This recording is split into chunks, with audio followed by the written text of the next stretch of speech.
What's going on, guys?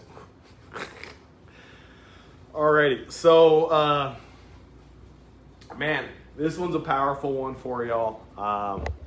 Be prepared. Let's move this shit a little bit here. Sunshine in my eyes. Lights, I guess. Whatever. Alrighty, that's better.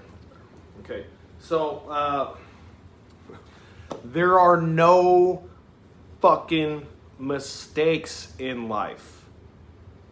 Now, let me say that again for those of you that are having a hard time right now, for those of you that question what you're going through, for those of you who are wondering, why me? For all the people out there that just don't know how to fucking feel about the situation they're in.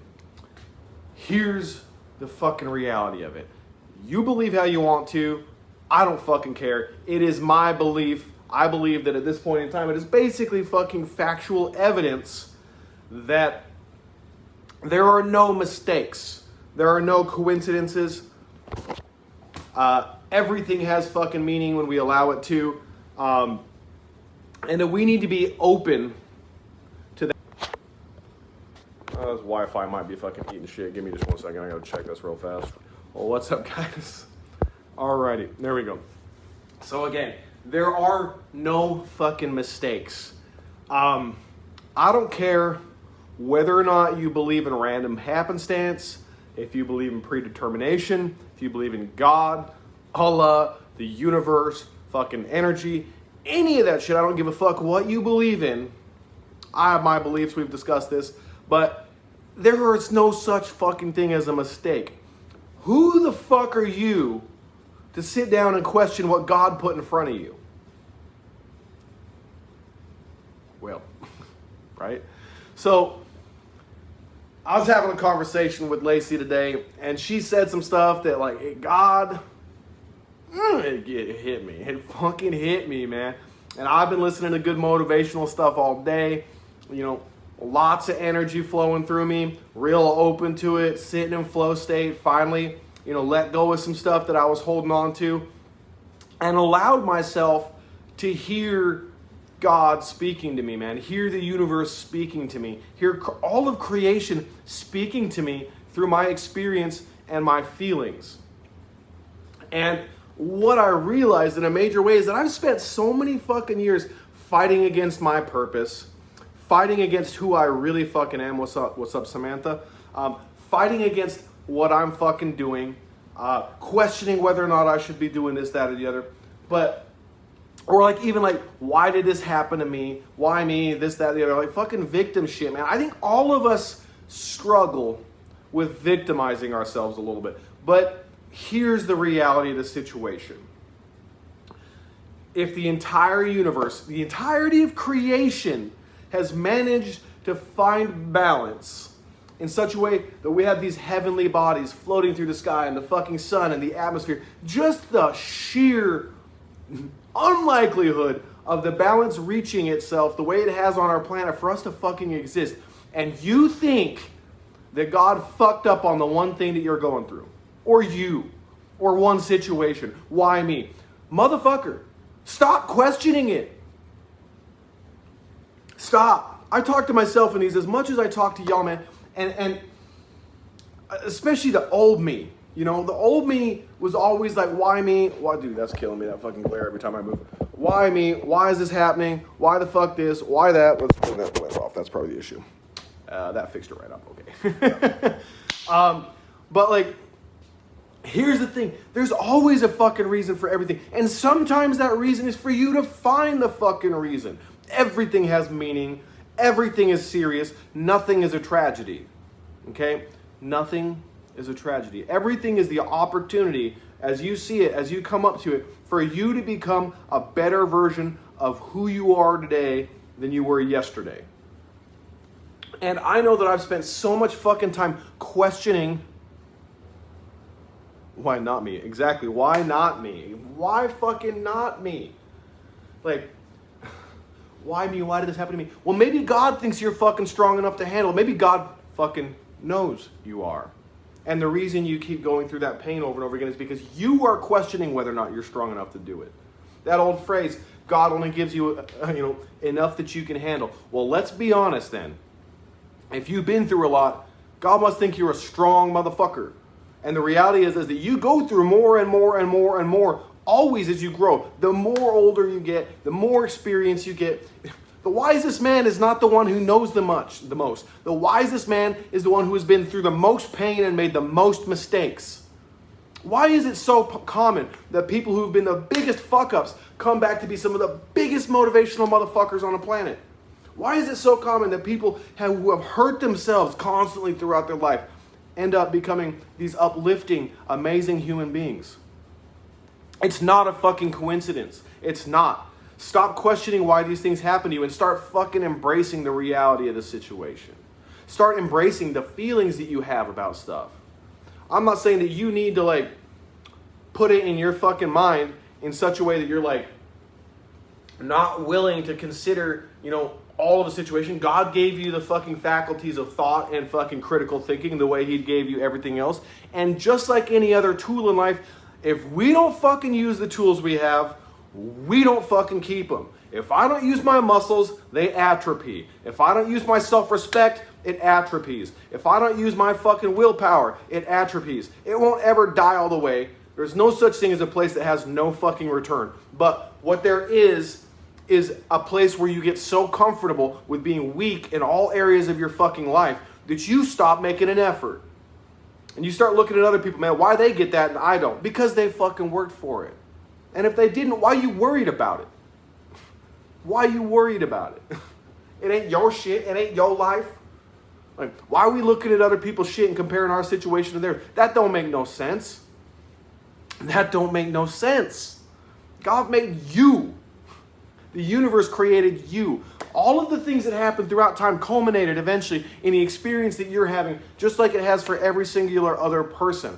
And it is our duty to find and choose the fucking meaning in that life and make it worthwhile. Don't question the things that are on your heart. See here, what's that? The problem is often a solution. We just got to look at it differently to figure it out. But it's easier to give up than it is to work through the problem. I agree with you, except for one thing, Sam. I think that it's easier short term to give up than work on a problem. Because I think that the long-reaching ramifications of giving up on stuff are not even fucking a little bit debatable about how much more difficult it is.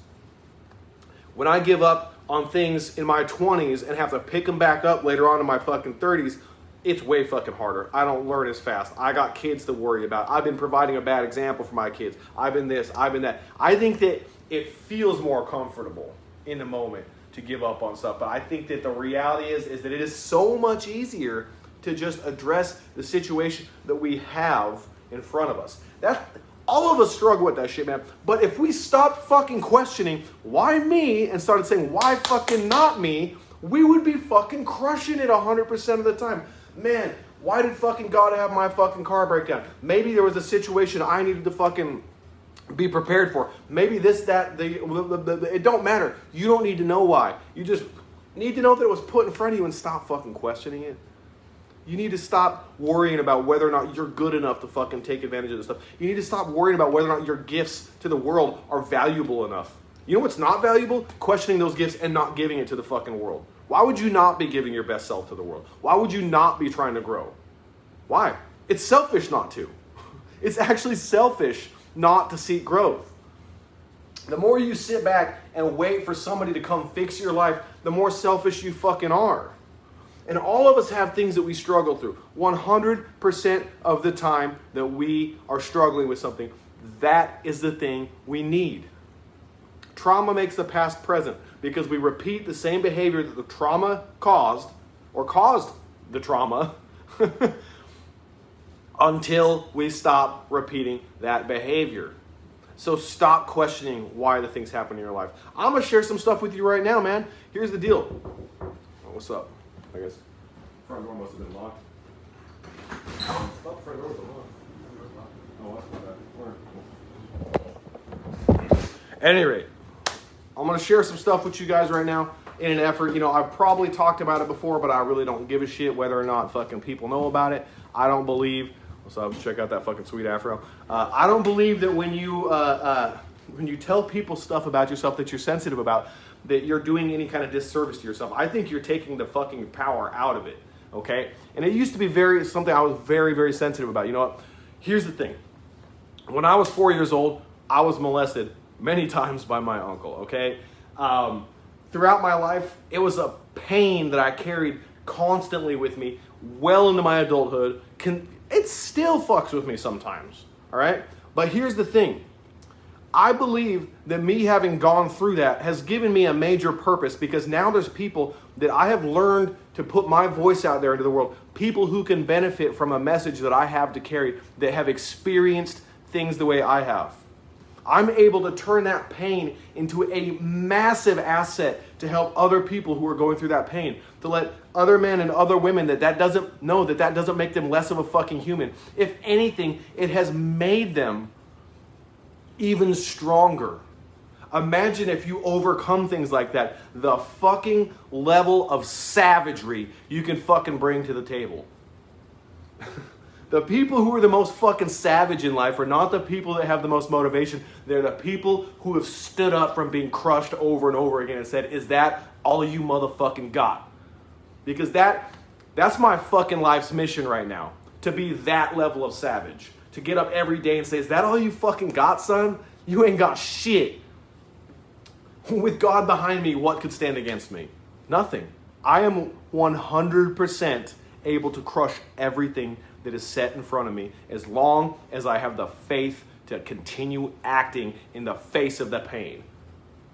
As long as I have the faith to understand that everything I go through builds me into a better version of myself. Just like I fucking said yesterday, when you want to create concrete, the very foundation of a fucking building, the very foundation of anything that you need to construct, you must have a foundation. What do? We break down other materials. We break down rock and fucking sand and gravel and then fucking mix shit into it. I don't know the fucking recipe, but you get the idea. And when you do that, you're able to create something that will stand the fucking test of time. The Romans had a fucking recipe that's still lasting to this day, 2,000 fucking years later, because they broke down the right stuff to build something stronger out of it. Well, I'm here to tell you, you are the right stuff, 100%.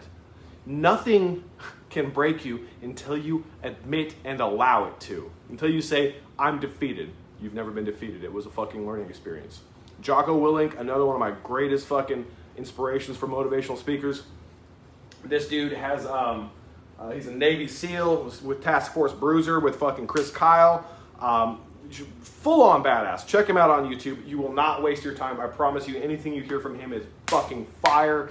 But he has this easy fucking phrase that I loved so much when I heard it. He's like, anytime something bad happens in my life, I just say, good. Because there's always a kernel, a small amount, something that can be gleaned from every negative situation that you can use to build something bigger. And it will only be usable if you learn to look for that thing. You know, the relationship breaks up, good. Now you can learn how to be a more independent person. You might not want to hear it, but that's real. That means you bring a better, more independent person to your next relationship. Okay?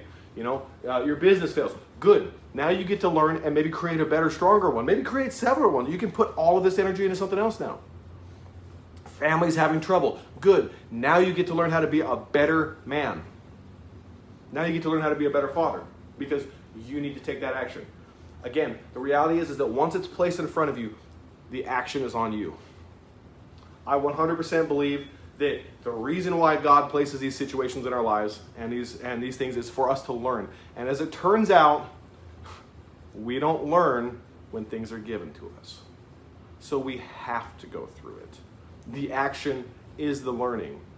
I don't know about y'all, but I don't learn when somebody just says, hey, this is how something works. I actually have to do it and get used to it. And oftentimes fail a bunch of times for me to finally fucking learn, the ups and downs of it. But I have to be open to that. There are no mistakes. Come on. Just what's the actual likelihood that everything in creation has managed to fucking function so perfectly in balance with one another, so perfectly, and then God was making you, and it was like, oh, fuck that one up. Good thing nobody was looking. Come on now. Come on now. Stop questioning the perfect creation that you are and start living like it. Love y'all.